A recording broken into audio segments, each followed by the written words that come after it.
Me and Trials go way back. Like, way back.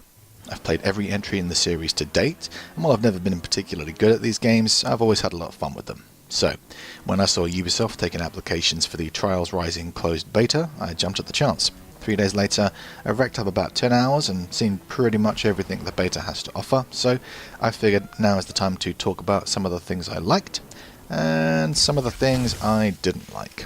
Let's start with the positives. The sampling of tracks shown off in the beta are outstanding, easily some of the best and most creative tracks I've seen in a Trials game. Special mention goes to Mile High Club, a track set inside and eventually outside of a moving plane, and Link's World, where you ride on a roller coaster track through a theme park similar to, but legally distinct from, Disneyland. Tracks are by default populated with the ghosts of other players, the idea being that you can observe how others tackle obstacles that might be giving you a bit of trouble, or even notice them entering a shortcut that you weren't previously aware of. I like the idea of this feature as a learning tool, but I personally find the other ghosts incredibly distracting, especially when you're all bunched up in the same area. Thankfully, Red Links has provided the option to turn them off. Trials Rising also sees the addition of a contract system where optional objectives with their own separate rewards are applied to certain tracks, adding to the overall replayability.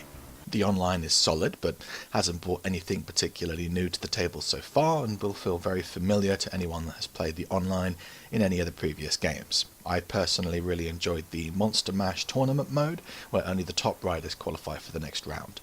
The much touted tandem bike is, as you might expect, fun for a few minutes, but ultimately a pretty empty gimmick.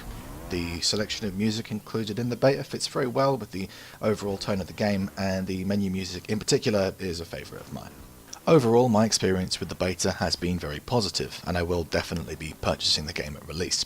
I did run into a fair number of technical issues with the beta, but that kind of thing is to be expected when playing a game in a pre-release state. However, I do still have 2 issues with the game as it currently exists that I need to mention. First of all, where did the trick system go? Yes, you can still flip your bike, but in Trials Evolution you could hold the right analog stick in any direction whilst in the air and your rider would do a trick. This mechanic was also the basis for the fantastic freestyle mode, which was one of my favourite parts of Evolution. Now, I understand that the whole trick thing, that was kind of Evolution's gimmick, but I don't see any reason why it couldn't have also been included in Trials Rising. Now, I know that just because something isn't included in the beta doesn't mean it won't be in the full game, so I'm personally really hoping that the trick system gets included in the final product in some form or another. And now the second thing I'm not too keen on. Why are there loot boxes in my Trials game?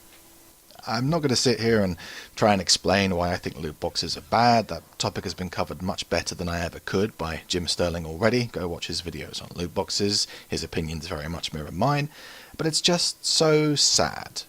They are a blatant copy-paste of the successful Overwatch loot boxes. There is a completely pointless item rarity system just to give players the artificial rush of opening a rare one from time to time.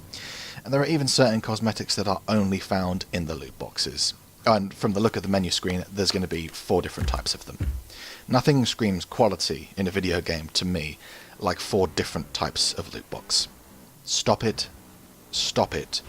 Please, for the love of God, stop it. With public opinion on loot boxes at an all-time low, it is not the time to try and cram them into Trials. It's going to result in bad press and lost sales. I implore you, Red Links.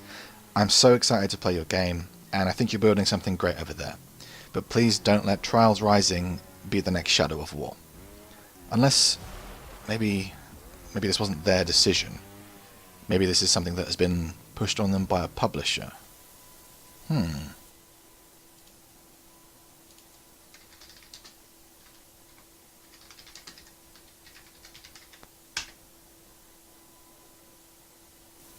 Oh,